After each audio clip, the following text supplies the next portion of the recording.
Shalom.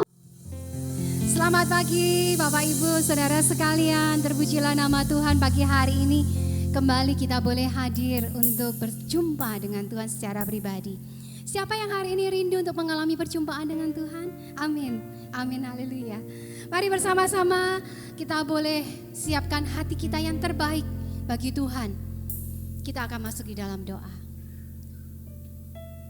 Terima kasih ya Tuhan untuk pagi hari ini. Engkau Allah yang begitu luar biasa. Engkau Allah yang maha hadir di dalam kehidupan kami. Di dalam keadaan apapun, di dalam setiap musim kehidupan kami, Engkau Tuhan Allah yang setia, yang selalu menopang kami, yang selalu memelihara kami, yang selalu menjagai kami ya Tuhan. Bahkan Kau memimpin langkah-langkah kami ya Tuhan, sehingga kami boleh Kau bawa ke dalam rancangan yang baik, rancangan yang indah. Dan pagi hari ini ya Tuhan, kami rindu Roh Kudus berbicara buat setiap kami. Melalui pujian, melalui penyembahan, melalui firman-Mu, melalui perjumpaan kami dengan Engkau, kami boleh diubahkan, kami boleh diperbaharui di dalam komitmen kami, di dalam kerinduan kami, di dalam kesungguhan kami mengiring Engkau. Hingga saatnya nanti tiba, Engkau akan memanggil kami untuk pulang bersama-sama di tempat yang sungguh indah, di tempat yang kami rindu. Terima kasih ya Tuhan. Kami mempersembahkan pagi hari ini ibadah kami hanya di dalam satu nama. Di dalam nama Tuhan Yesus kami berdoa. Mari bersama-sama kita katakan amin. Mari kita boleh memberikan pujian kita. Alami perjumpaan dengan Tuhan. Perjumpaan itu harus diusahakan. Bukan karena keadaan atau karena lingkungan, tetapi karena usaha dari kita untuk berjumpa dengan pribadi yang penuh kuasa itu.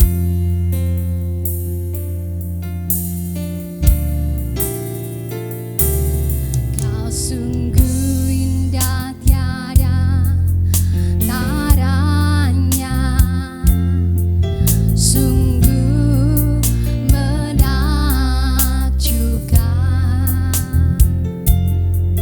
sungguh ajaib untuk dimengerti, lebih dari semua yang ada.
Sungguh ajaib untuk dimengerti.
Sebab Dia lebih dahulu mengasihi kita.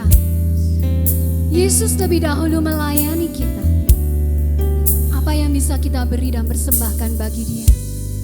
Sudahkah kita dengan segenap hidup kita menyembah Dia, beribadah kepadanya? Beribadah bukan hanya hari ini, tetapi setiap waktu dan setiap hari. Apakah Tuhan berkenan dan Tuhan bersuka dengan kehidupan yang kita punya? Perjumpaan dengan Tuhan Yesus secara pribadi setiap waktu, itulah yang sanggup mengubahkan kita. Mari datang kepadanya, naikkan sembahmu sekarang. Hampirilah Dia Tuhan, sebab Dia layak terima puja, sebab Dia Raja kita, Raja yang memerintah hari ini sampai selamanya dalam kekal. Kami bersyukur Tuhan, kami bersyukur. Haleluya. Terima kasih ya Tuhan, terima kasih ya Yesus. Segala pujian dan syukur kami persembahkan hanya di dalam nama-Mu. Kami percaya Tuhan, kehadiran-Mu itulah yang menghibur kami, yang menguatkan kami. Kehadiran-Mu itulah yang menghidupkan kami setiap waktu. Haleluya. Ku kagum hormat akan Engkau, ku kagum hormat akan Engkau. Kau Allah yang layak dipuji, ku kagum akan Engkau. Haleluya. Ku kagum hormat akan Engkau.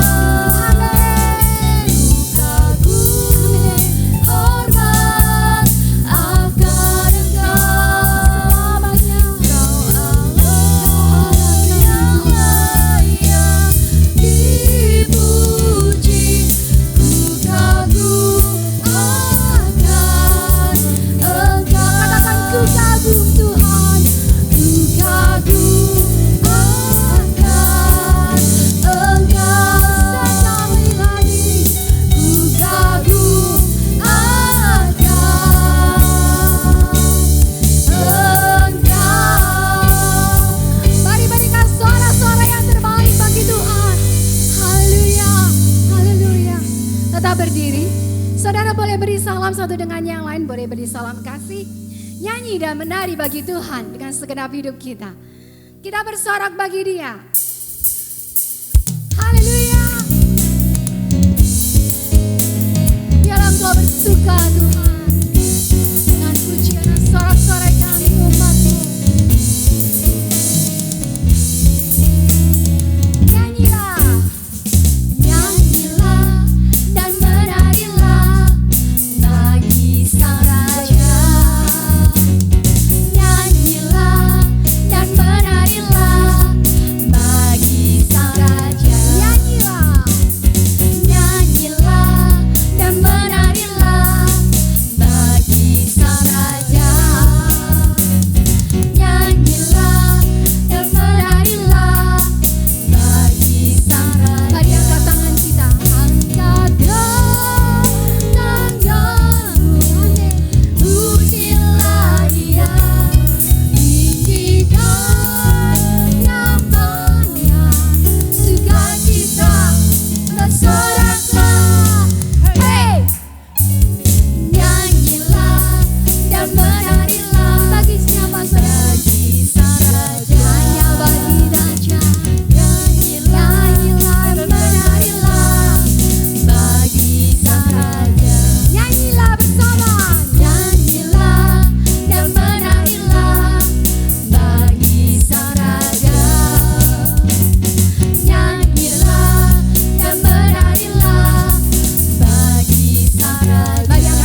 Kami bersyukur ya Tuhan buat kasih-Mu di dalam kehidupan kami. Tak habis-habisnya ya Tuhan, kesukaan kami mengiring Engkau dekat dengan-Mu ya Tuhan. Dan hati kami rindu ya Yesus, setiap waktu untuk selalu berkomunikasi, untuk selalu berjumpa dengan Engkau, Allah Bapa kami.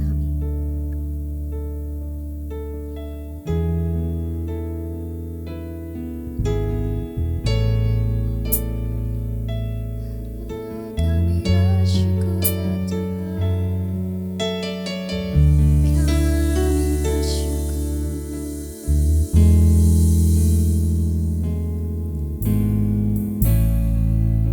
kami bersyukur selalu bagi kasih-Mu di dalam hidupku.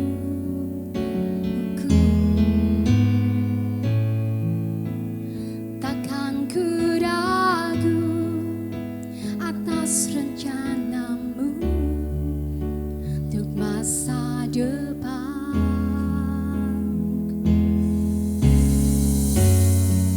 Sebagai Bapa yang baik, takkan pernah Kau meninggalkanku. Sebagai Bapa yang sangat baik,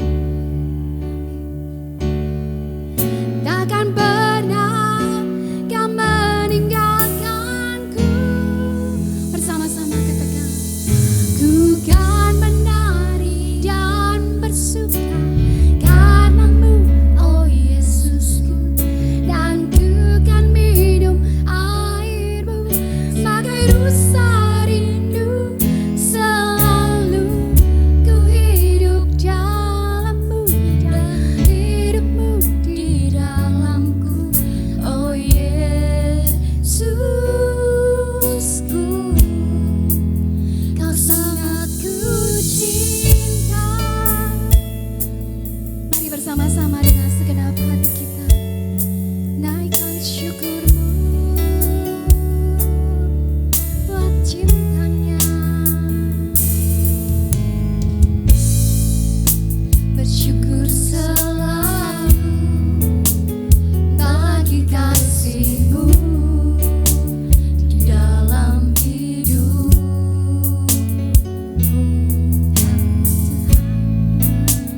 Takkan ku ragu atas rencana-Mu untuk masa depan. Mari percayalah, sebagai Bapa yang baik, takkan pernah Kau melupakanku. Sebagai Bapa yang sangat baik,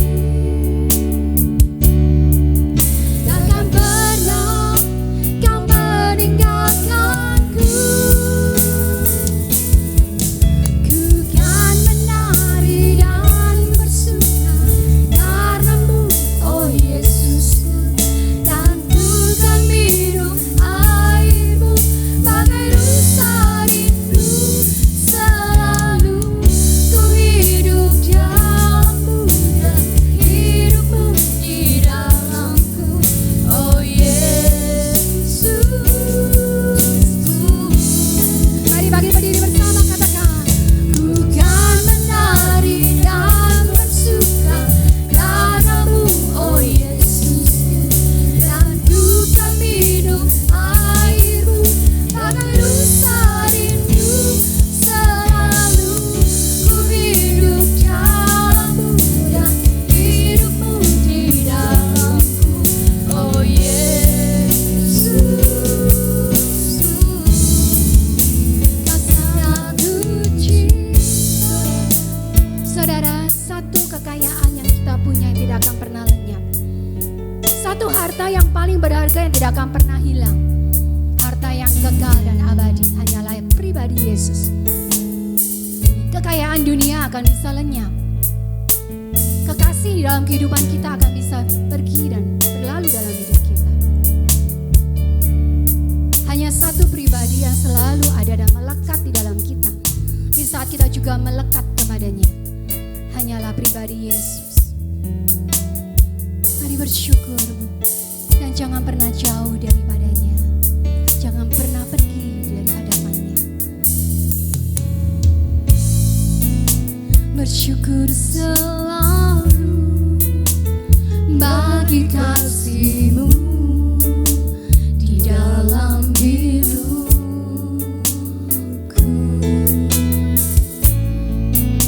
dan takkan ku ragu atas rencana-Mu untuk masa depan.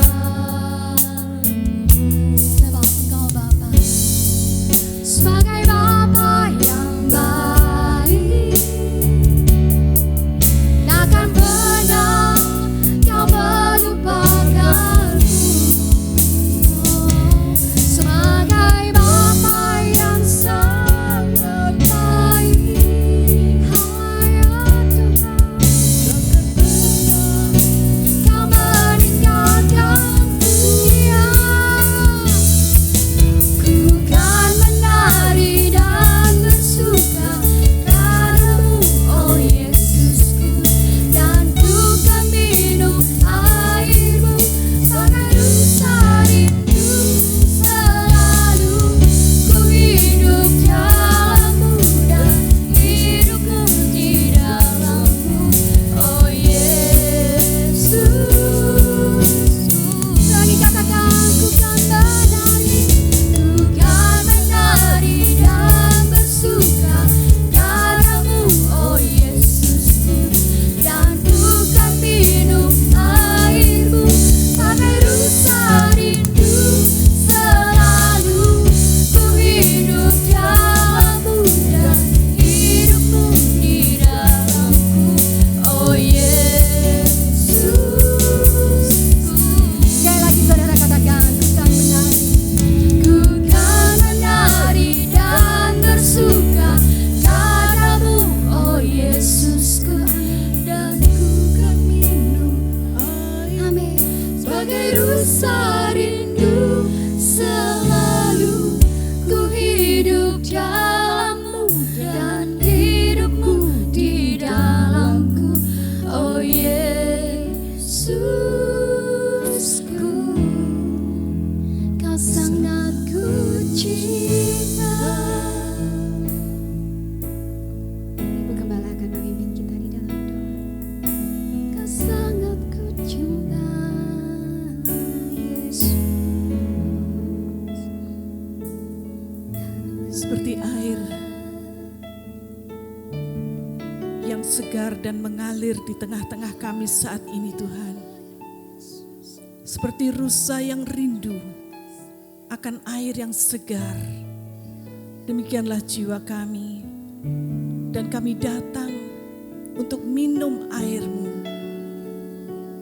Saat ini Tuhan, kami meminta agar Roh Kudus bekerja di tengah-tengah kami, membalut luka-luka hati kami, memberikan satu kesegaran yang baru dalam hidup rohani kami. Mungkin kami datang dengan berbagai macam masalah, tetapi kami tahu Tuhan, di dalam Tuhan ada jalan keluar. Dan kami percaya Roh-Mu bekerja saat ini di tengah-tengah kami. Kami membuka diri kami membuka hati kami untuk dikoreksi, untuk mendapatkan kekuatan bagi iman percaya kami, supaya kami boleh disegarkan kembali hubungan kami dengan Tuhan. Sebentar Tuhan, berbicaralah kepada kami melalui hamba-Mu. Kami akan menyiapkan tanah hati kami yang terbaik, supaya benih firman Tuhan yang ditaburkan boleh benar-benar tertanam dalam hati kami, boleh bertumbuh dan berbuah, dan boleh kami lakukan, praktekkan dalam kehidupan sehari-hari. Anak-anak sekolah minggu juga akan beribadah kepada Tuhan. Engkau memberkati mereka mulai sejak kecil supaya mereka boleh mengenal Tuhan secara pribadi dan mereka boleh belajar jalan Tuhan. Kami siap menerima firman-Mu. Berbicaralah kepada kami Tuhan. Dan kami alaskan doa kami ini hanya di dalam satu nama, Tuhan Yesus Kristus. Dan setiap kita yang percaya katakan, amin. Selamat beribadah anak-anak sekolah minggu. Saya serahkan kepada Bapak Pendeta Hari Agustinus dari Surabaya yang akan membagikan berkat firman Tuhan bagi kita. Amin.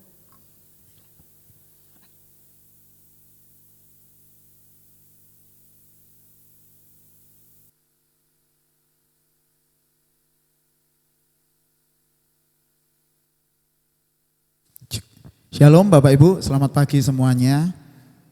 Saya ini sebenarnya jadwalnya minggu depan ya. Tapi karena senior pastor saya minta saya untuk gantiin dia di minggu keempat, jadi saya bingung. Saya bilang sama Bu Kris bisa enggak saya jadwalnya dimajukan. Dah ternyata puji Tuhan bisa Bapak Ibu.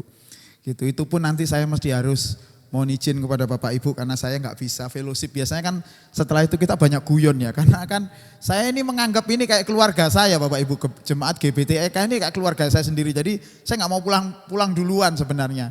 Tapi minggu-minggu ini adalah minggu-minggu sibuk saya. Jadi saya sampai kalau bahasa Prancisnya itu adalah the week of gedebekan.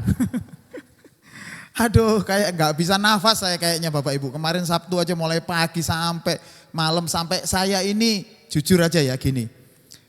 Saya mulai kemarin sore itu saya terganggu sekali gitu loh. Dengan kegiatan saya yang sangat banyak sekali dan itu enggak bisa saya hindari. Karena urusannya sama sekolah, kemudian urusannya sama jemaat begitu yang enggak mungkin saya hindari. Sehingga saya itu biasanya kalau khotbah di sini, itu saya persiapannya itu jauh-jauh hari Bapak Ibu. Saya biasanya tanya sama Bu Gembala, Bu biasanya materinya apa gitu saya tanyakan. Tapi bulan ini saya nggak tanya gitu karena kelupaan akhirnya. Jadi akhirnya Bapak Ibu saya Sabtu sore itu saya sudah harusnya mempersiapkan khotbah di tempat ini. Saya siapkan materinya harusnya. Tapi kan karena ada tugas sekolah saya nggak bisa mempersiapkan. Jadi sampai jam 9, jam 10 saya udah selesai kerjaan sekolah udah selesai. Nah saya kan harusnya mempersiapkan kan, ya persiapan lah untuk besok. Itu pun sebenarnya nggak boleh mendadak-dadak gitu. Tapi Tuhan bilang, wes turu enak gitu. Wes tidur ae gitu. Kamu capek karena mulai pagi bener-bener Bapak Ibu. Badan ini udah nggak bisa kompromi. Saya nggak mau. Saya persiapan Tuhan. Ya apa sih? Sesuk khotbah kok sekarang nggak persiapan belas itu kan nggak lucu gitu. Saya mulai buka materi-materi khotbah saya. Nggak ada satupun yang nyantol. Padahal materi khotbah saya sangat banyak gitu. Satu pun nggak ada. Tuhan bilang turu gitu. Saya nggak nurut gitu. Udah saya melek sampai hampir jam 10:30. Padahal badan udah capek.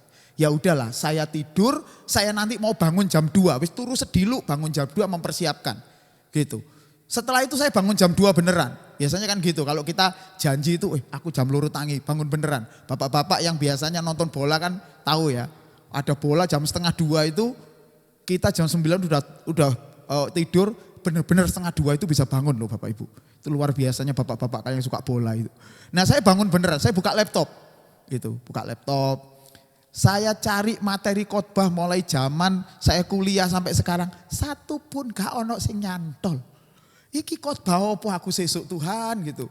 Saya mau nekat Bapak Ibu, mau nekat khotbah tanpa persiapan gitu. Tapi saya enggak bisa khotbah seperti itu. Karena nanti pasti jatuhnya pasti saya cerita sesuatu yang saya ulang-ulang. Gitu. Akhirnya padahal Tuhan sebenarnya udah bilang, sudahlah besok nanti tak kasih tahu. Kamu kalau enggak capek saya kasih tahu gitu. Akhirnya istri saya jam 4 bangun karena rutinitas biasanya anjing kami membangunkan kami jam 4. Itu maka istri saya akhirnya bangun jam 4. Nah terus saya akhirnya buka laptop lagi. Enggak ada yang nyantol. Sampai kemudian akhirnya istri saya tadi bilang, "Pak, ayo segera berangkat ke Malang, kita jalan-jalan dulu sama anjing." Kan biasanya saya tiap pagi jalan-jalan. Gak apa-apa ya Bapak Ibu ya, kesaksian sebentar ya. Nah kemudian saya balik ke rumah itu sudah 5:30 tadi. 5:30 udah, jam 5 lebih 10 lah kira-kira. Saya buka laptop lagi. Itu Gak ada materi satupun. Saya akhirnya udah persiapan, ya udahlah saya khotbah on the spot gitu. Tapi ternyata di detik yang terakhir, ini benar-benar fresh firman Tuhan hari ini Bapak Ibu. Tuhan bilang sama saya itu, nak kamu bicara tentang sehati sepikir. Sehati sepikir itu sudah banyak dibicarakan dan saya percaya karena kita GBTEK ini sudah setahun yang lalu kita sudah belajar mengenai kesatuan hati. Pasti Pak Gembala, pasti Bu Kris sudah pernah mengajarkan atau siapapun hamba Tuhan di sini pernah mengajarkan. Tapi tetap saya dapatnya sehati sepikir.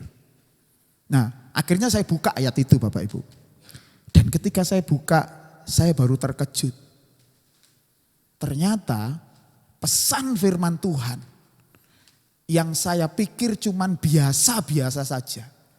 Itu sangat dahsyat sekali dan saya pun sangat diberkati pagi itu. Langsung saya tulis, saya cari bahasa aslinya semuanya, saya cari arti-artinya bahasa aslinya. Ketemu saya itu sampai waktu itu saya sampai gemeter sendiri Bapak Ibu. Firman Tuhan ini dahsyat.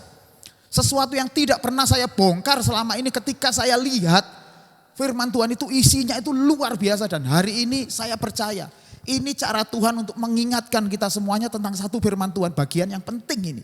Tentang sehati sepikir. Apa itu sehati sepikir gitu. Tetapi sebelum saya masuk kepada materi firman Tuhan, saya mohon maaf lebih dulu kepada Bapak Ibu. Ketika saya tadi membuka ayatnya itu, saya berpikir gini. Ini ayatnya sebenarnya pesannya bagus. Pesannya bagus. Cuma pesannya ini tidak tertulis dalam bahasa Indonesia masalahnya Bapak Ibu. Karena kalau kita baca dengan menggunakan bahasa Indonesia atau bahasa terjemahan Alkitab. Saya sekali lagi bukan meremehkan terjemahan Alkitab bahasa Indonesia. Cuman ketika kita buka bahasa aslinya kita akan menemukan harta yang luar biasa. Benar, ini benar-benar seperti itu. Nah ketika saya buka bahasa Indonesia kayak biasa gitu aja. Tapi ketika saya buka bahasa asli. Loh kok gini ternyata ya. Dan saya menemukan sebuah keindahan firman Tuhan. Dan bukan hanya keindahan. Kedahsyatan firman Tuhan yang luar biasa. Makanya Bapak Ibu, saya sangat percaya bahwa firman Tuhan itu benar-benar seperti pedang yang bermata dua.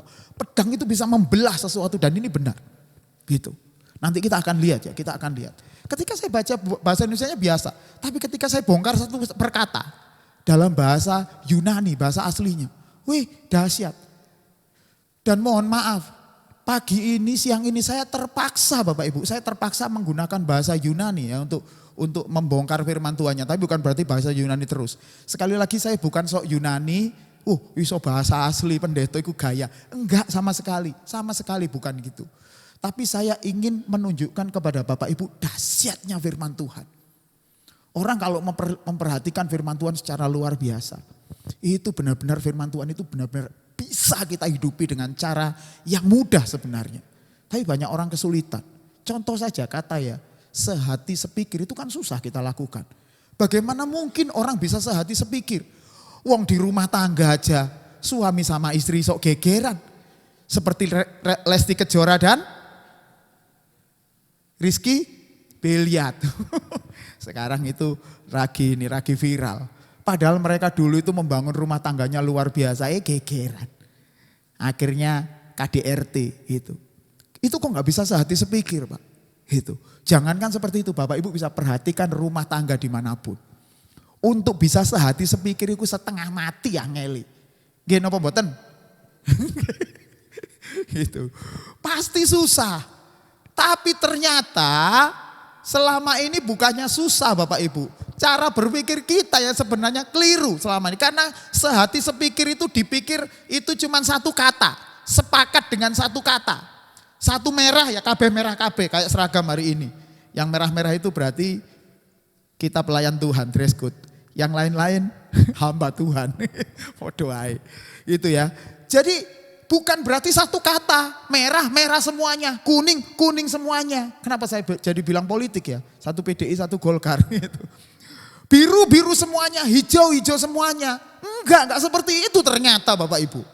Ternyata sehati sepikir itu, kalau kita belajar dari firman Tuhan, itu benar-benar akan mengubah kita dan kemudian akan mengubah komunitas kita secara luar biasa. Dan ketika kita memiliki makna sehati sepikir ini dengan benar, perhatikan nanti. maka hidup kita itu sudah tidak lagi dibingungkan dengan bagaimana cara Tuhan memberkati kita. Karena berkat itu sudah tersedia seperti kata firman Tuhan. Seperti urapan yang dari kepala Harun turun ke janggut. Kesanalah akan diperintahkan berkat-berkat Tuhan yang melimpah. Jadi rumah tangga, komunitas, gereja apapun ketika dia sehati sepikir, berkat itu dicurahkan itu karena ada alasannya. Bukan saya ngomong ini karena memang kalau bersatu pasti ada berkat. Kan kita nggak nyambung kan, kayak nggak nyambung. Apa hubungannya bersatu sama berkat? Tetapi ketika kita memaknai dengan benar, itu kita pasti bisa nyambung dengan benar. Ayo saya perhatikan, kita perhatikan sama-sama. Mohon maaf ya Bapak Ibu ya, kali ini agak sedikit fokus ya, karena kalau kehilangan satu bagian hilang beneran bagian semuanya. Oke, judulnya sehati sepikir. Next. Nah, ini ayat yang tadi saya bilang. Itu. Ayatnya ini nih, Roma 12 ayat yang ke-16. Kita buka sama-sama ya Bapak Ibu ya. Kita buka sama-sama. Yang enggak bawa Alkitab boleh lihat di atas sana. Gitu. Karena saya bawa Alkitabnya pakai handphone, kelamaan buka, kita baca sama-sama dari sini aja. Oke? Kita baca Roma 12 ayat 16. 1, 2, 3. Hendaklah kamu sehati sepikir dalam hidupmu bersama. Janganlah kamu memikirkan perkara-perkara yang tinggi, tetapi arahkanlah dirimu kepada perkara-perkara yang sederhana. Janganlah menganggap dirimu pandai. Ayatnya bunyinya gitu ya. Seolah-olah dari ayat ini tuh pesannya kira-kira seperti ini. Ayo kita bersatu, sudah jangan mikir perkara-perkara sing aneh-aneh, sing sederhana-sederhana saja gitu. Jangan satu orang pun menganggap pandai. Ini kayak gak nyambung ayatnya ini Bapak Ibu. Apa hubungannya sederhana dengan menganggap diri pandai? Tapi rahasia ini akhirnya bisa saya dapatkan gitu ya. Ketika saya membaca bahasa aslinya, saya mohon maaf gak usah baca bahasa aslinya ya. Karena percuma. Ya, ini kan bahasa aslinya to, how to, has, alolaus, pronoun tes, meta, itu nggak usah dibaca. Itu bukan bahasa roh, ini bahasa Yunani. Nah saya langsung saja ke kata-kata yang penting. Ini sudah saya kasih warna-warni. Nanti kalau Bapak Ibu mau minta PPT-nya atau PowerPoint-nya boleh.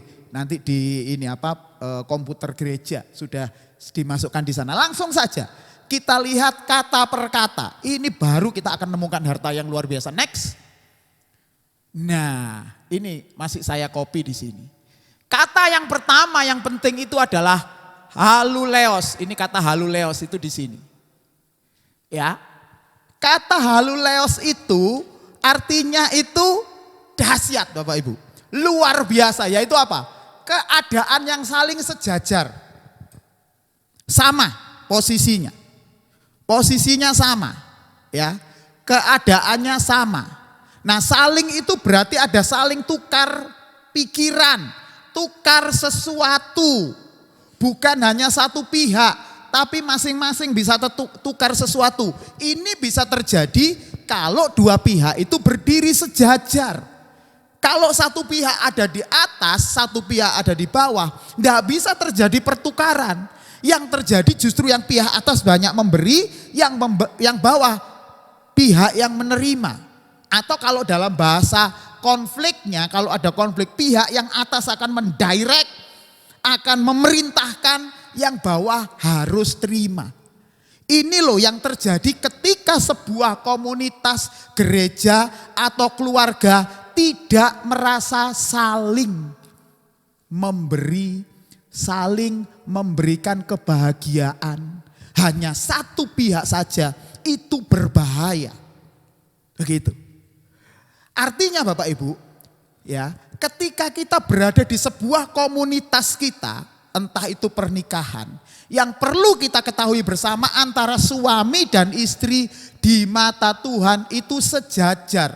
Ya memang otoritas memang berasal dari suami, tetapi kalau bicara masalah hubungan, relation, itu antara suami dan istri di mata Tuhan harus sejajar karena mereka akan saling memberi.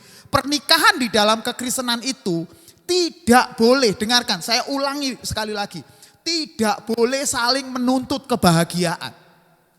Kesalahan utama di pernikahan Kristen itu adalah ketika seseorang saling menuntut kebahagiaan. Kamu harusnya memberi aku seperti ini. Dulu kan kamu janji mau sehidup semati. Dikongkon nimbo aja angeli gitu. Dikon dandani keran aja angeli. Itu bisa jadi masalah Bapak Ibu. Begitu juga di komunitas, di gereja kita. Gereja kita itu harus berada posisi sejajar antara pelayan-pelayan Tuhan, seluruh jemaat. Jangan ada yang merasa lebih tinggi lebih dulu. Itu dulu. Semuanya harus saling memberi. Makanya paling penting itu adalah sense of belonging. Merasa memiliki. Bapak Ibu, kalau Bapak Ibu ada di gereja ini. Saya mohon maaf ya. Saya mau kasih tahu kepada Bapak Ibu. Bapak Ibu bukan tamu di sini. Ya Bu Kris ya. Bukan tamu. Bapak Ibu di sini ini keluarga. Jangan merasa ada yang jadi tamu di sini datang kemudian enten pulang. Bapak Ibu harus termasuk adik-adik juga. Kalian itu keluarga di tempat ini. Artinya ini tempatmu kalian bertumbuh, tempat kalian itu diberkati, tempat kalian itu dipulihkan. Apapun itu terjadi di sini. Masalahnya mengapa? Seringkali terjadi banyak konflik di dalam sebuah komunitas. Karena ada satu orang yang merasa menjadi bagian yang gak melakukan apa-apa. Tidak merasa saling, wong bukan milikku kok. Wong bukan punyaku kok. Gitu. Padahal seharusnya di tempat di mana kita ditempatkan. Atau kalau bahasa Alkitabnya di mana di tempat kita dibuang. Usahakan kesejahteraan di tempat itu. Gitu Bapak Ibu. Jadi bagaimanapun bentuk komunitas kita saudara ketika berada di situ. Saya kasih tahu. Engkau dipanggil untuk bekerja buat Tuhan di situ. Amin. Jadi jangan ada pengangguran di GBTEK ya. Bapak Ibu semuanya adalah keluarga. Jangan ada yang merasa aku gak bisa apa-apa Pak Pendeta. Aku kan bisanya ya cuman penggembira. Gak ada penggembira di sini. Semua orang diberikan Tuhan itu talenta untuk melakukan sesuatu buat Tuhan ini. Kan aku sudah tua di sini Pak. Gak bisa apa-apa Bapak Ibu. Di tempat kami itu ada ibadah lansia. Para lansia itu mereka itu ya kalau mau dipikir ya gunanya buat apa sih buat di gereja itu. Ya kan, gak terlalu banyak gunanya. Tetapi mereka itu mau melakukan satu hal yang penting. Yaitu apa? Ngunjungi sesama lansia. Ini lansia kalau ketemu sama lansia itu ngomongnya cocok. Lansia itu gak iso diomongnya anak arek nom. Karena kalau ditanyai lagunya Lady Gaga gak tahu. Taunya ya lagu sesama lansia. Mereka bisa ngomong. Nah makanya bapak ibu-ibu yang lansia-lansia. Jadilah berkat untuk sesama kita. Itu yang saya sebut tadi itu tidak ada pengangguran di gereja ini. Bapak Ibu harus saling menguatkan, saling di sini. Di sini nih. Tohau toes, alelos, halelos, keadaan yang saling sejajar. Saling. Jadi tidak ada satupun di tempat ini yang merasa tidak punya apa-apa. Bapak Ibu itu keluarga di sini boleh ngomong apapun. Lebih baik disampaikan ya. Jangan menyimpan sesuatu, aku kan bukan siapa-siapa. Nanti aku ngomong sama Bu Grace salah. Ngomong sama Pak Yung kok mari ngono disiwa. Gak disusul maneh. Itu jangan. Bapak Ibu keluarga di sini, saya percaya Pak Yung sama Bu Grace itu bisa menerima apapun yang kita katakan. Ini pengalaman ya Bapak Ibu ya. Kami kemarin, saya kan sudah masuk tim penggembalaan gereja kami ya. Saya sudah masuk di tim penggembalaan sana, kemudian ada masalah. Tim penggembalaan kita itu ada 3 pastor. Ada satu pastor senior ya, seorang wanita, seorang perempuan kayak Bu Grace di sini digembalakan perempuan nggak apa-apa. Kemudian saya di sana, kemudian ada anaknya Ibu Gembala ini. Gitu. Problemnya adalah anaknya Ibu Gembala ini masih muda. Dia nggak bisa masuk di orang tua ya pastilah. Anak muda nggak bisa masuk di orang tua. Gitu masuk di orang tua gitu gayanya beda. Kayak contoh ini saya kasih contoh sederhana ya. Dia kalau khotbah tangannya masuk ke saku gini. Bagi anak muda ini gak jadi masalah. Gak jadi masalah kan anak-anak muda? Ya kan gak jadi masalah kan mau khotbah gini. Mau khotbah gini gak masalah kan. Tapi bagi orang tua itu masalah. Itu kalau orang tua namanya toto kromo. Jadi gak boleh khotbah sambil gini atau gini. Gak boleh. Itu anaknya khotbahnya karena terbiasa khotbah di anak muda itu. Diangannya dimasukkan banyak orang yang sakit hati. Gara-gara itu coba. Di gereja itu masalah-masalah yang kecil gitu itu ada masalah. Sebenarnya masalahnya sederhana. Cuman 2, orangnya yang maklum, jemaatnya yang maklum atau tangannya diginiin kan gitu kan. Sederhana, tapi itu jadi masalah. Nah kemudian beberapa jemaat gak berani ngomong. Nanti kalau aku ngomong, nanti takut senior pastornya marah. Kami ditegur, kami gak enak. Akhirnya saya beranikan saya ngomong Bapak Ibu. Ya saya dengarkan dari mereka, kalau saya kan netral gitu ya. Pihak yang netral, pihak ketiga istilahnya. Saya dengarkan, udah saya ngomong aja. Kalau orang yang saya kasih tahu, itu sakit hati ya urusan dia kan sama Tuhan. Kan saya ngomong apa adanya, begitu juga di tempat ini. Saya mau bilang kepada Bapak Ibu. Kita ini saling di tempat ini. Ada sesuatu, please jangan diam. Sampaikan. Minimal kalau Bapak Ibu gak berani menyampaikan ke Pak Yo, bisa berani menyampaikan ke Bu Kris atau ke yang lain. Gak apa-apa. Yang paling penting Bapak Ibu mesti harus tahu bahwa ini adalah keluarga tempat kita bertumbuh. Jangan dibiarkan hancur. Wis tak tinggalai. Hajur-hajur karepmu itu jahat Bapak Ibu. Itu benar-benar orang yang jahat. Makanya saya mau kasih tahu, kalau ada masalah, saya sering kali ngomong di tempat ini, kalau ada masalah, jangan cepat-cepat tinggalkan gereja terus kemudian ngomong, gak gerejo-gerejoan. Salah, itu dari si jahat. Lebih baik Bapak Ibu berusaha belajar menyelesaikan. Amin. Karena perintahnya gitu. Itu. Jadi perintahnya seperti itu, jadi harus dalam keadaan saling. Nah yang kata yang penting yang saya kasih kuning. Ada kata setelah kata saling, keadaan yang saling sejajar ini, kata yang dipakai adalah pronoentes. Yang di Alkitab kita diterjemahkan sebagai sehati sepikir. Ya. Cuma sayangnya tadi kata aloleos itu tidak diterjemahkan di dalam bahasa Indonesia. Gak muncul, terjemahannya gak muncul karena memang susah. Tapi kata yang kedua ini muncul. Pronoentes. Pronoentes yang diterjemahkan sebagai sehati sepikir. Ternyata Bapak Ibu. Bukan cuma kesamaan cara pandang. Tetapi kata ini mengandung kedalaman yang luar biasa. Kata pronoentes itu bukan kita cocok-cocokan pikiran sama hati saja. Tetapi di situ yang terlibat itu adalah nurani. Karena kata dasarnya menggunakan kata froneo. Ucapkan ulangi sama-sama saya, froneo. Iya, froneo itu artinya adalah nurani. Pertanyaannya adalah bagaimana caranya kita bisa memiliki nurani yang bisa sama. Kalau ini cuman hanya sehati sepikir, saya kasih tahu banyak gagalnya. Karena kenyataannya memang di dalam satu komunitas, dalam satu keluarga untuk sehati sepikir itu susah banget. Istri saya nggak doyan rawon, saya seneng rawon. Kan masalah Bapak Ibu, kalau ke Malang ini panganan sing enak rawon. Bojoku gak gelemangan, lo kan repot. Iya kan? Gak bisa sehati sepikir susah. Istri saudara mungkin ada yang seneng makan iwak asin. Seneng makan iwak asin, tapi suami belum tentu. Kon mangani aku iwak asin terus, kamu kepingin aku cepat mati dah. Wis ngerti aku darah tinggi mau pangani iwak asin terus. Gitu. Atau belum tentu ya, istri saudara itu juga seneng makanan yang manis-manis. Setiap hari bapak-bapak gue Coca-Cola, Fanta, Sprite. Enak memang ditaruh di kulkas. Ibu-ibu lihat kayak gitu ya pengen jukuk sih sakjane. Tapi bagi ibu-ibu yang punya diabetes kan harus nahan diri. Coba. Sudah kita diabetes, suami kita tiba-tiba nyediakan Coca-Cola, Fanta, Sprite di kulkas. Pemenang panas-panas gini. Begitu buka kulkas, Coca-Cola, Fanta, Sprite.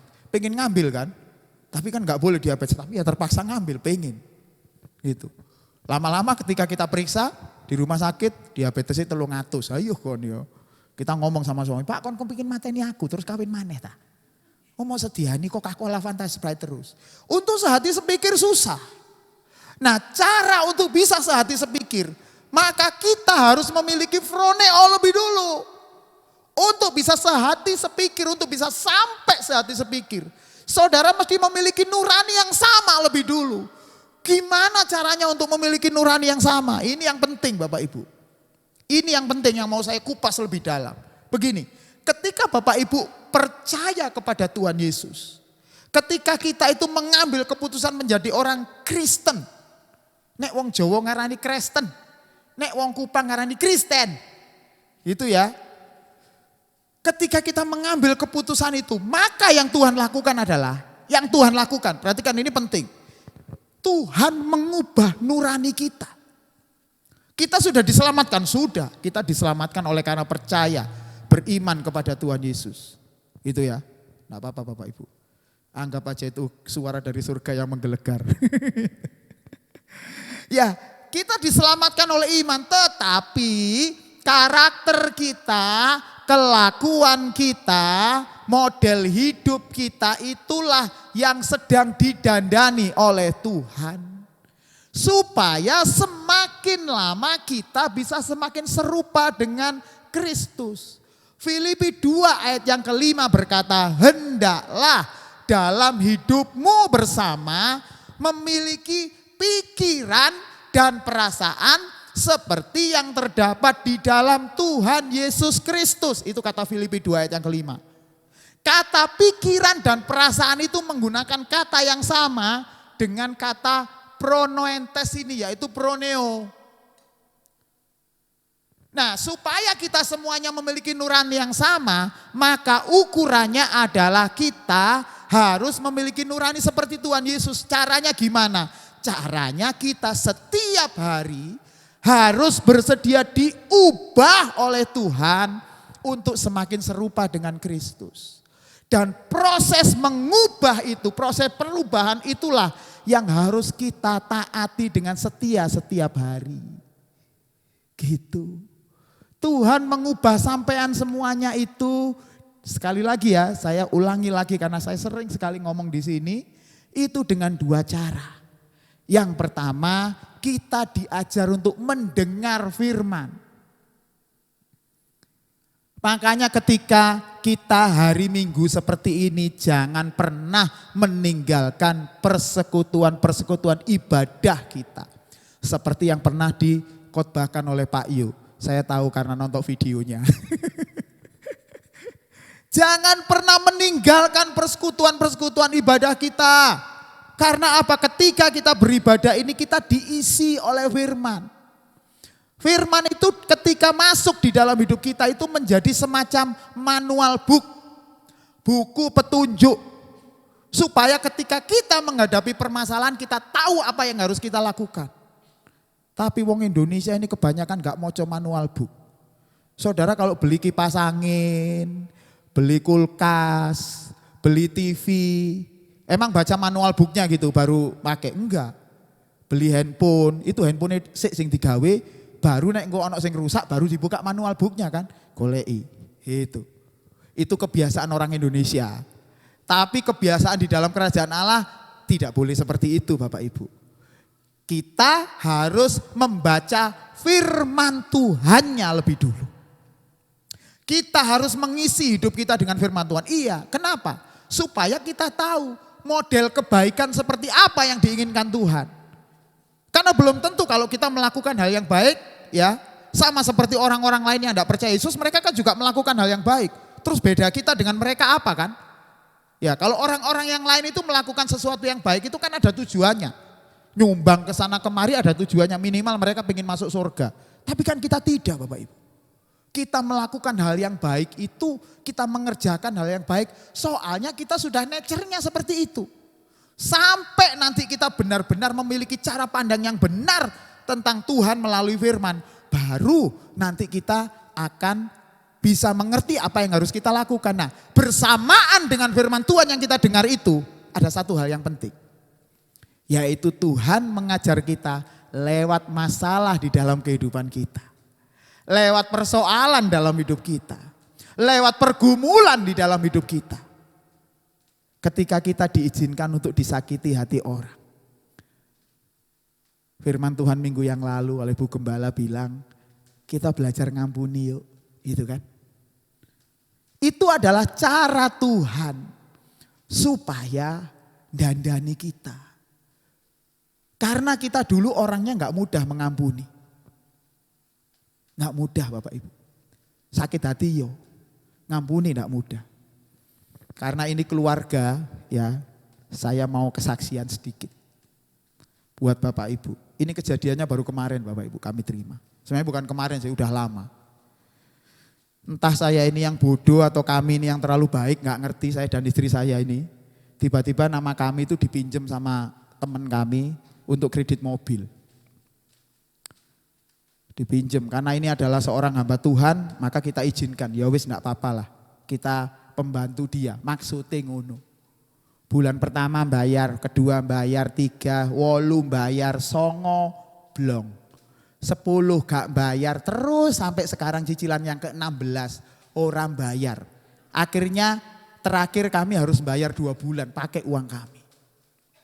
Kami bukan orang kaya Bapak Ibu, kami hidup dari hari ke sehari. Pada saat itu ketika kita ditagih debt collector, saya bilang, Mas, yang pakai mobil kan bukan kita, enggak bisa Pak. Atas nama Bapak. Saya dan istri saya sampai nangis Bapak Ibu ngasih uang itu karena kita enggak punya uang lagi. Dan uangnya bukan kecil gitu loh, gede. Ini nyicil mobil, duduk nyicil sepeda motor. Nyicil sepeda motor sih cilik. Ini mobilnya apik pisan. Kita aja enggak kebayang itu naik mobil itu enggak kebayang. Mobil kita ini mobil lama, tahun 2005. Itu. Dan itu orangnya nyicilnya baru lagi tahun 2019. Mobilnya masih baru. Akhirnya kita bayar. Saya dan istri saya kalau mau dibilang sakit hati, kita sakit hati. Kemarin wonge nang omah. Datang ke rumah. Kira-kira diapakno kira-kira. Istri saya pertama udah bilang, jangan boleh ke rumah. Tapi saya bilang, enggak lah, kita terima. Akhirnya istri saya bisa. Dan yang luar biasa, ya gitu enggak kita omeli, ya sudah. Ya udah kita cuma ngomongi aja gitu, tolong bayar gitu, entah bayar atau tidak gitu. Terus sama istri saya disangoni mangan malah. Oh ini kita sudah enggak bisa sakit hati Bapak Ibu.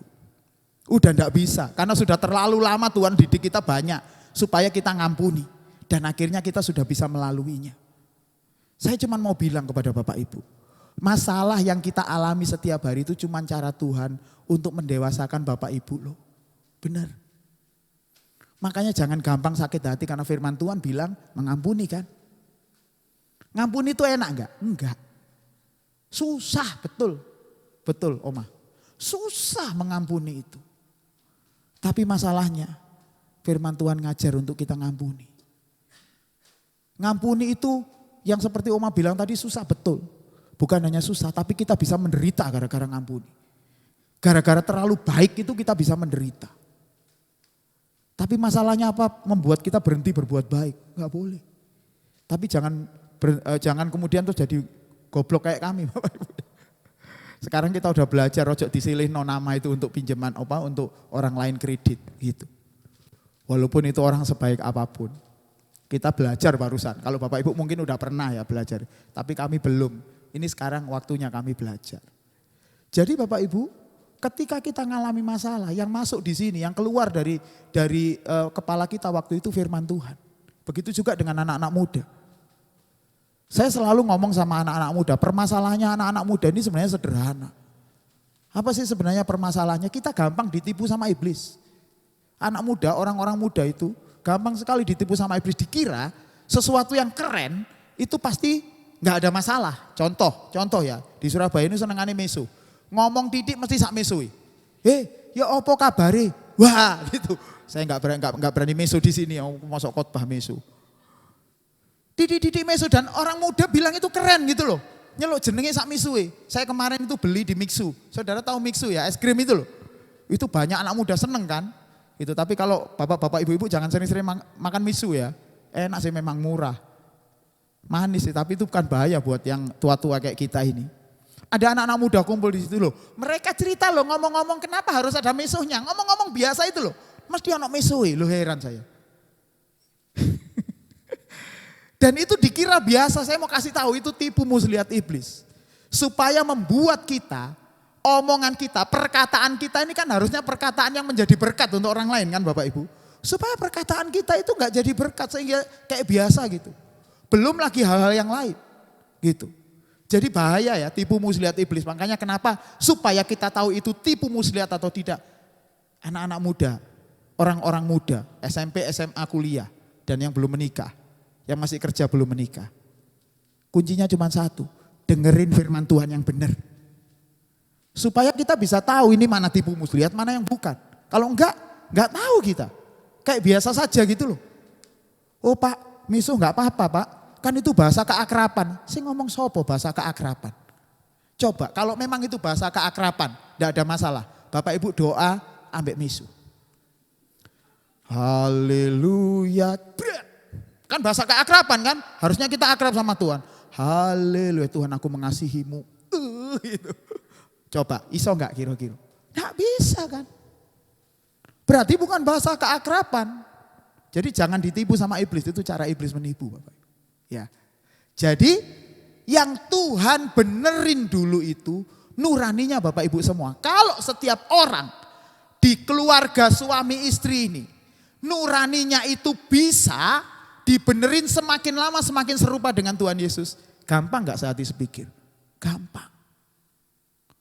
Kalau enggak akan bisa ketemu. Satunya pengen tuku kulkas, satunya enggak tuku tanah. Kita pak kulkas iku rusak pak, ayo apa nek pangananku mambu kabeh. Tidak, beli tanah duluan. Papanya minta beli tanah. Mama itu kulkas gegeran perkara kulkas sampai tanah. Kan enggak sehati sepikir. Tapi kalau kita satu nurani dengan Tuhan, pertanyaannya buat apa sih? Ngumpulin tanah sebanyak-banyaknya bukan enggak penting. Tapi kan tidak urgent. Tadi pemimpin pujian bilang, toh nanti semuanya akan kita tinggal. Kita nanti akan pulang ke rumah Bapak. Buat apa kita ngumpulin harta yang banyak-banyak di sini, kan gitu Bapak Ibu. Akhirnya dengan mudah kita bisa sehati sepikir, ya wis mah tuku kulkase, nek gak ngono panganane mambu. Gitu kan. Coba kalau masing-masing punya ego sendiri-sendiri, gak gampang. Bagi dia punya tanah itu penting supaya orang melihat dia jadi tuan tanah. Kan sombong toh. Supaya melihat jadi tuan tanah hebat. Tanahmu sekarang ada berapa? Ono 11 nang Malang tok. Belum di Pasuruan, Probolinggo, Surabaya. Hebat, cuman pengen diacungi jempol hebat sama orang. Terus dapat apa kita? Kan gitu Bapak Ibu. Jadi nurani kita mesti dibenerin dulu. Bapak Ibu itu nuraninya mesti dibenerin dulu. Karena kalau orang nuraninya udah benar, untuk sehati sepikir gampang.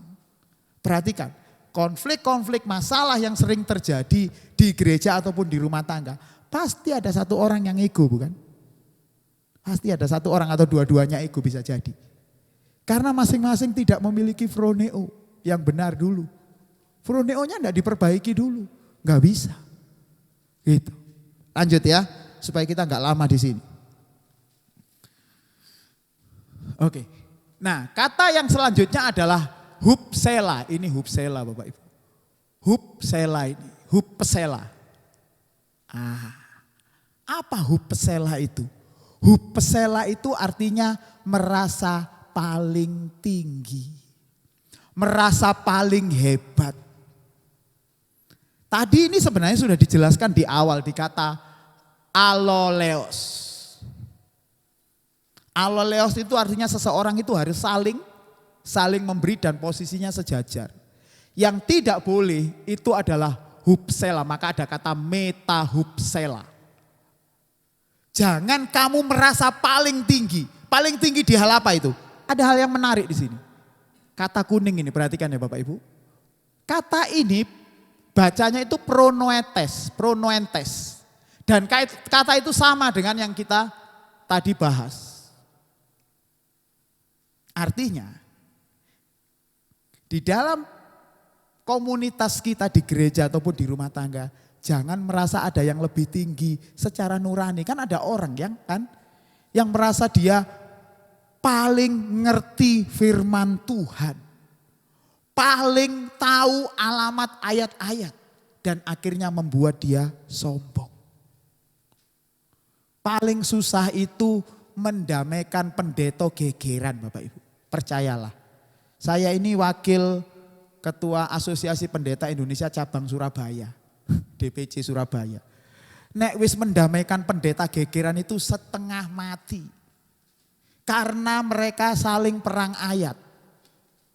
Kapan hari itu ada acara pendeta-pendeta itu dikumpulkan untuk sebuah seminar tentang radikalisme. Tempatnya di Sidoarjo, di hotel daerah Juanda sana. Saya jadi panitia di situ, saya moderator.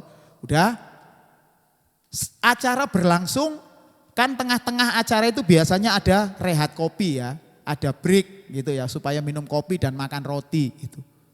Tak pikir pendeta-pendeta ini kan sudah bertobat semua kan, wis api-api kabeh. Peserta 200, break kopinya 15 menit. Saya berharap break kopi itu semua nanti dapat kebagian makan supaya nanti mereka lanjut di acara makan siang. Ketika break kopi, tiba-tiba ada yang ribut di belakang. Ribut apa? Oh, saya akhirnya panitia dan moderator saya datang, "Bapak-bapak ada apa, Pak?" "Rotine entek, kari kopi tok, Pak." Loh, roti ini tadi tuh untuk 200 lebih, saya udah packing untuk 200 lebih. Kok iso entek gitu? Saudara tahu ternyata kemana? Dilebokno tase pendeta. Kudune satu orang satu mlebu tas. Saya tahunya dari mana? Saya ngasih pengumuman, "Bapak Ibu, maaf ya tadi sudah diumumkan satu orang satu." Roti ini gede loh Bapak Ibu, mosok loh mangan entek, mangan sakmono langsung tek. Terus kemudian ada yang keluarkan dari tas, "Oh ada yang belum ya Pak ya, ini ditokno." Dan itu bukan satu orang, iki pendeta. Ya tolonglah Bapak Ibu, saya pikir sudah selesai masalah. Yang repot lagi ketika makan siang, nah ini repot mana? Begitu makan siang, oke Bapak Ibu pendeta silakan makan siang. Rebut mana? Kena apa? Iwa ente, kari sego putih, bener ini. Saya pun gak uman. Loh, iki mau iwak nang di kabeh. Rebut, "Pak kita habis Pak." Akhirnya terpaksa pesan lagi supaya bapak-bapak pendeta itu bisa makan. Saya mikir iki kok pendeta kok ngene yo. Ternyata bukan hanya ibu-ibu saja yang ketika mantenan ngadai panganan. Pendeta ya koyok ngono. Malu saya sebenarnya Bapak Ibu, tapi ya gimana lagi gitu. Sampai saya sebagai moderator itu akhirnya mangan salad. Karena bapak-bapak pendeta itu enggak ada yang mau makan salad. Dihindari. Karena isinya sayur ya, saya adanya salad ya wis tak pangan salad. Coba. Nuraninya kan belum benar walaupun itu pendeta Bapak Ibu. Jadi artinya jangan merasa kita paling tinggi, dan kalau ngomongi mereka ini enggak mudah. Artinya Bapak Ibu, ketika kita memahami firman Tuhan jangan membuat kita merasa lebih daripada orang lain. Merasa lebih itu di dalam bahasa yang dipakai di dalam Alkitab itu merasa lebih pintar kan. Jangan kamu merasa paling pintar, tapi kata pintar yang dipakai itu menggunakan kata pronimoi, artinya merasa paling bijak. Hati-hati ya, hati-hati. Jangan merasa paling bijak. Setiap kita posisinya sejajar. Froneo kita mesti diperbaiki lebih dulu. Yang menjadi masalah adalah orang karena sudah merasa belajar banyak. Ngerungokno firman Tuhan akeh.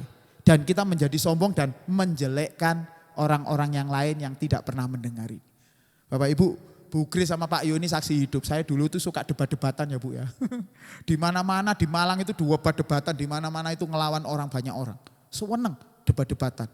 Karena kalau sudah berdebat, orang melihat kayak seolah-olah paling pinter. Sekarang saya bertobat. Wis gadek ngono-ngonoan. Karena apa? Belum tentu orang yang tidak tahu. Itu dia dibuang sama Tuhan. Oh sesat gitu enggak. Bagaimanapun juga mereka tetap saudara kita. Rangkul mereka. Buat apa kita merasa paling pinter? Buat apa kita merasa paling hebat kalau nyakiti hati orang lain? Buat apa kita merasa paling ngerti firman Tuhan kalau kita nggak bisa bergaul, menerima orang lain? Jadi pentingnya di sini Bapak Ibu. Ketika Bapak Ibu semua sedang didandani hidupnya sama Tuhan. Lewat firman dan lewat masalah di dalam kehidupan kita tiap hari. Pada akhirnya itu akan dengan mudah kita itu nanti sehati sepikir. Gitu. Kalau ada orang lain nyakiti hati kita, kita dengan mudah ngampuni. Kalau semua orang mudah mengampuni, tidak ada yang merasa lebih tinggi dibandingkan yang lain. Bukankah kita lebih mudah bergandengan tangan dengan banyak orang? Ya kan? Lebih mudah. Bukankah kalau kita itu merasa bahwa diri kita itu tidak merasa paling pintar, paling bijak, kita akan melihat orang lain itu seperti sahabat. Dan firman Tuhan yang berkata bahwa kalau saudara seiman hidup rukun, maka kesanalah Tuhan memerintahkan berkat. Gimana caranya? Ketika kita merasa sepenanggungan, kan kita akan menganggap saudara kita ini tubuh kita sendiri. Satu komunitas ini GBTEK, kalau kita memiliki froneo atau nurani yang udah benar, kalau ada saudara kita yang tertimpa kesulitan, kita diem aja. Enggak. Itu persis seperti yang dilakukan oleh Tuhan Yesus. Kita menyebut Tuhan Yesus penolong, yes. Karena pribadi Tuhan Yesus selalu menolong kita tepat pada waktunya kan Bapak Ibu. Kita tidak pernah satu kali pun Tuhan menolong itu enggak tepat waktunya. Tepat. Karena Tuhan punya gelar the power of kepepet kan. Pada saat kepepet Tuhan pasti nolong kita. Dan memang seperti itu, kita enggak pernah ditinggalin Tuhan. Dia setia enggak? Setia. Dia memberkati, sangat memberkati. Nah karena kita ini dipanggil supaya semakin lama semakin serupa dengan Kristus. Ketika ada teman, saudara, tubuh Kristus kita sendiri di sini yang mengalami kesulitan. Itu kan Bapak Ibu pasti akan mengambil peran. Akan memiliki cara berpikir, akan memiliki perasaan nurani. Seperti Tuhan Yesus. Kan dengan mudah kita bisa menolong orang lain itu. Tanpa kita ngomong, waduh kondisi aku tak tolong toh, kapan awakmu nolong aku? Itu kan cara orang dunia ketika dia menolong orang. Supaya mendapatkan imbalan kebaikan, tapi kita kan tidak Bapak Ibu. Emang Tuhan ketika nolong kita Tuhan minta imbalan. Nak, nanti ya kalau masalahmu tak tolong, kayak ono persembahan rodo akeh ya ngene gereja kan enggak. Tuhan enggak pernah bilang seperti itu. Itulah yang harus kita miliki sebagai orang yang percaya. Sehati, sepikir, memiliki froneo. Untuk bisa memiliki froneo, froneonya Kristus yang harus kita miliki. Supaya ketika dalam satu komunitas kita ngalami persoalan, kita enggak gampang dikit-dikit mundur, dikit-dikit sakit hati.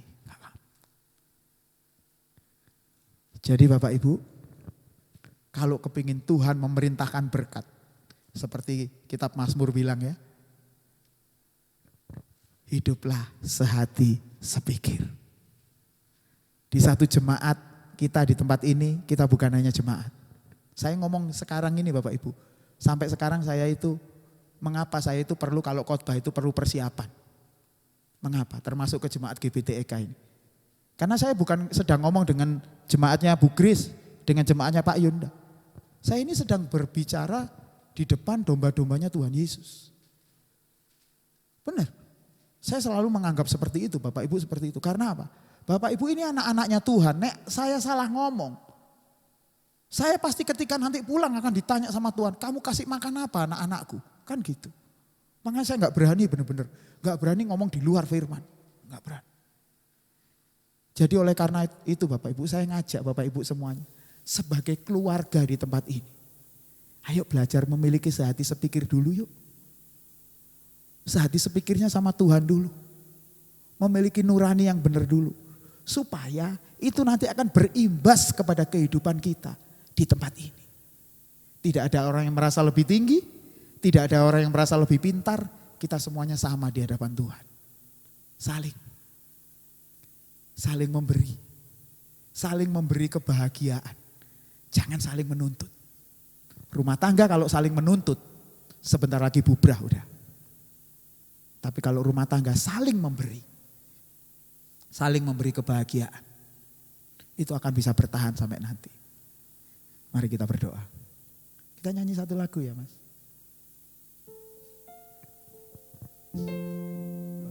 Penolong yang selalu setia, memenuhi keperluanku, tak pernah dia mengecewakan. Yesusku tak pernah gagal. Yesusku tak pernah gagal. Segala perkara dapat ku tanggung di dalam Dia yang memberi.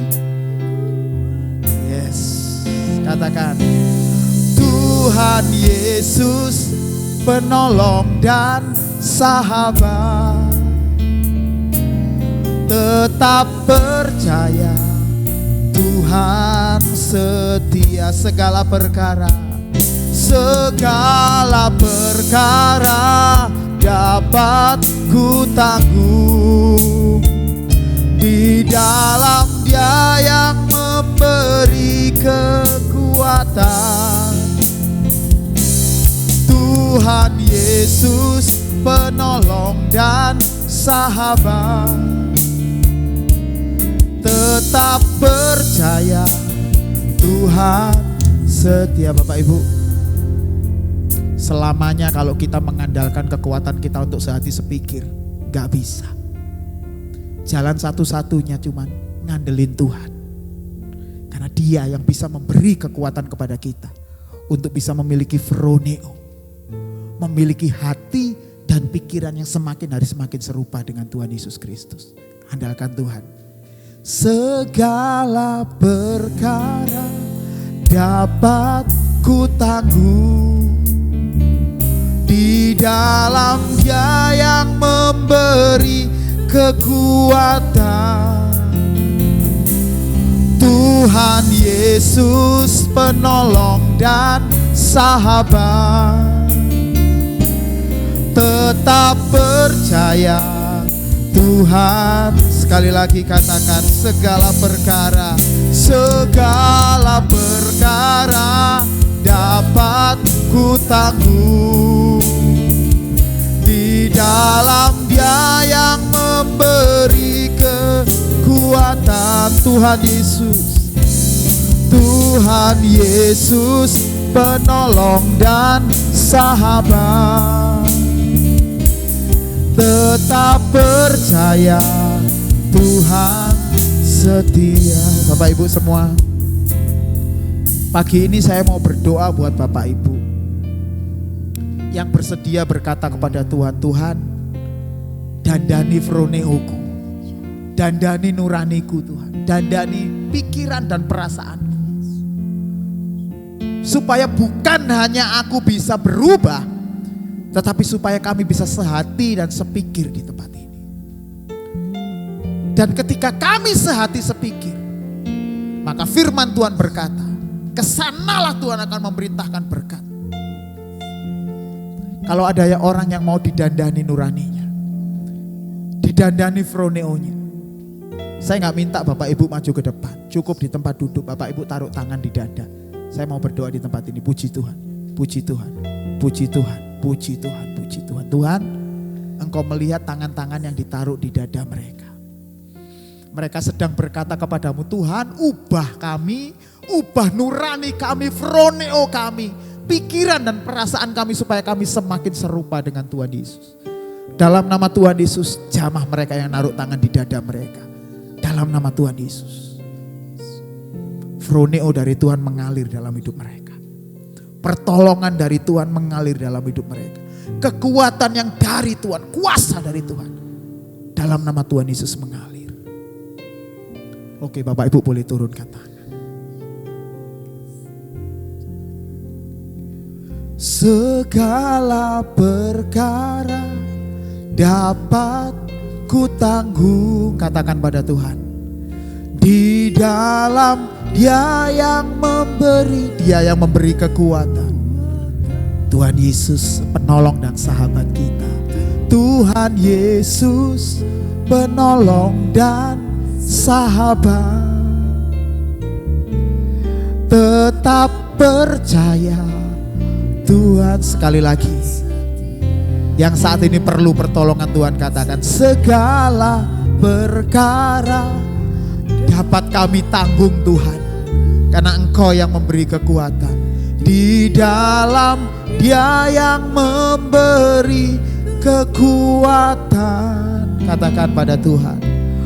Tuhan Yesus penolong dan sahabat,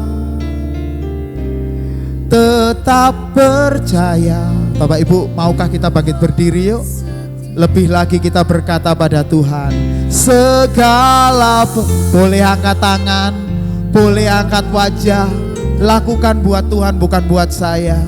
Di dalam Dia yang memberi kekuatan, kekuatan. Tuhan Yesus penolong, Tuhan Yesus penolong dan sahabat. Tetap percaya, sekali lagi sambil penuh dengan kemenangan kepada Tuhan katakan, segala perkara dapat ku tanggung di dalam Dia yang memberi kekuatan kepada hidup kami. Tuhan, Tuhan Yesus penolong dan sahabat. Tetap percaya Bapak Ibu, tetap percaya Tuhan setia. Tetap percaya, tetap percaya Tuhan. Sekali lagi katakan, tetap percaya, tetap percaya Tuhan setia. Hambamu selesai berbicara, tapi Roh Kudus semakin lengkapi firman Tuhan di dalam hidup kami, supaya ketika kami menghadapi persoalan kami setiap hari, kami akan melewatinya dengan penuh kemenangan yang daripadamu, karena Engkau yang memberi kekuatan kepada kami. Bukan karena kami mampu, tetapi Engkau yang memberikan kekuatan kepada kami. Dan kami percaya Tuhan selalu setia dalam hidup kami. Jadikan kami juga Tuhan sebagai orang-orang yang setia dengan Engkau. Bersahabat juga dengan setiap orang dan menjadi penolong buat setiap orang. Karena kami ingin menjadi semakin hari semakin serupa dengan Engkau. Kami percaya firman Tuhan itu tinggal berdiam dan hidup di dalam kehidupan kami. Di dalam nama Tuhan Yesus kami sudah berdoa dan mengucap syukur. Yang percaya Tuhan katakan amin. Tuhan Yesus memberkati. Saya persilakan Bapak Ibu untuk duduk. Waktu saya kembalikan lagi pada pemimpin pujian. Terima kasih kepada Bapak Pendeta Hari Agustinus untuk pagi hari ini, untuk pemberitaan firman Tuhan yang menguatkan kita semua. Amin Bapak Ibu. Amin. Mari bersama-sama kita memberikan persembahan yang terbaik bagi Tuhan. Dan menjadi doa kita semua, kiranya Tuhan berkenan memberkati kita semua. Memberkati keluarga kita, memberkati gereja kita.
Sebab Tuhan Yesus sudah menyediakan berkat-Nya bagi kita yang sehati dan sepikir, memiliki hati nurani yang sama dengan Tuhan Yesus.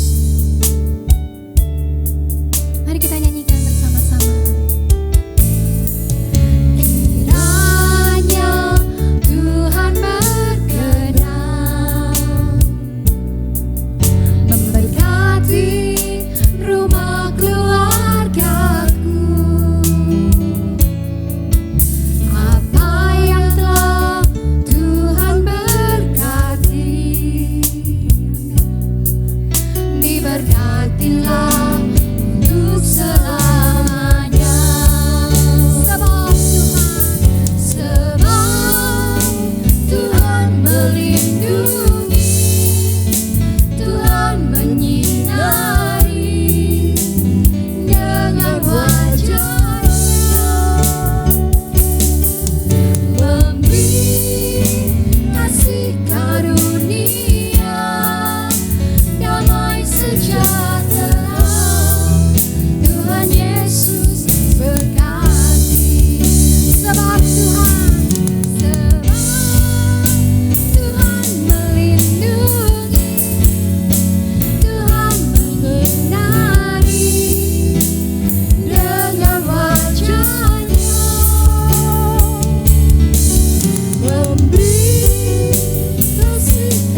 karunia damai sejahtera, Tuhan Yesus berkati.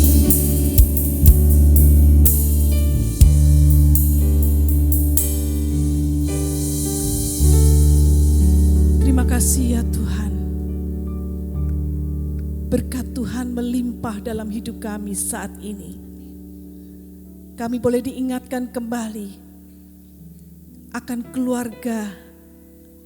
keluarga kami maupun keluarga Allah di tempat ini. Kami diingatkan untuk kami boleh saling mengasihi, saling mengampuni, saling menguatkan satu dengan yang lain, tidak menganggap diri kami lebih tinggi dari yang lain. Tuhan, biarlah firman yang telah disampaikan ini boleh benar-benar berguna bagi diri kami secara pribadi maupun bagi jemaat Tuhan. Karena kami satu di dalam Engkau Tuhan. Kami adalah keluarga-keluarga Allah yang saling memiliki. Kami adalah bagian-bagian dari tubuh Kristus. Biarlah firman-Mu mengikat kami, membawa kami untuk lebih memahami kehendak Tuhan. Dan kami boleh dengan kerendahan hati mengikuti semua perintah-perintah Tuhan. Biarlah Tuhan memberkati keluarga kami, rumah tangga kami, maupun keluarga Allah di tempat ini. Apa yang Tuhan sudah berikan kepada kami, boleh kami gunakan Tuhan untuk memuliakan nama Tuhan.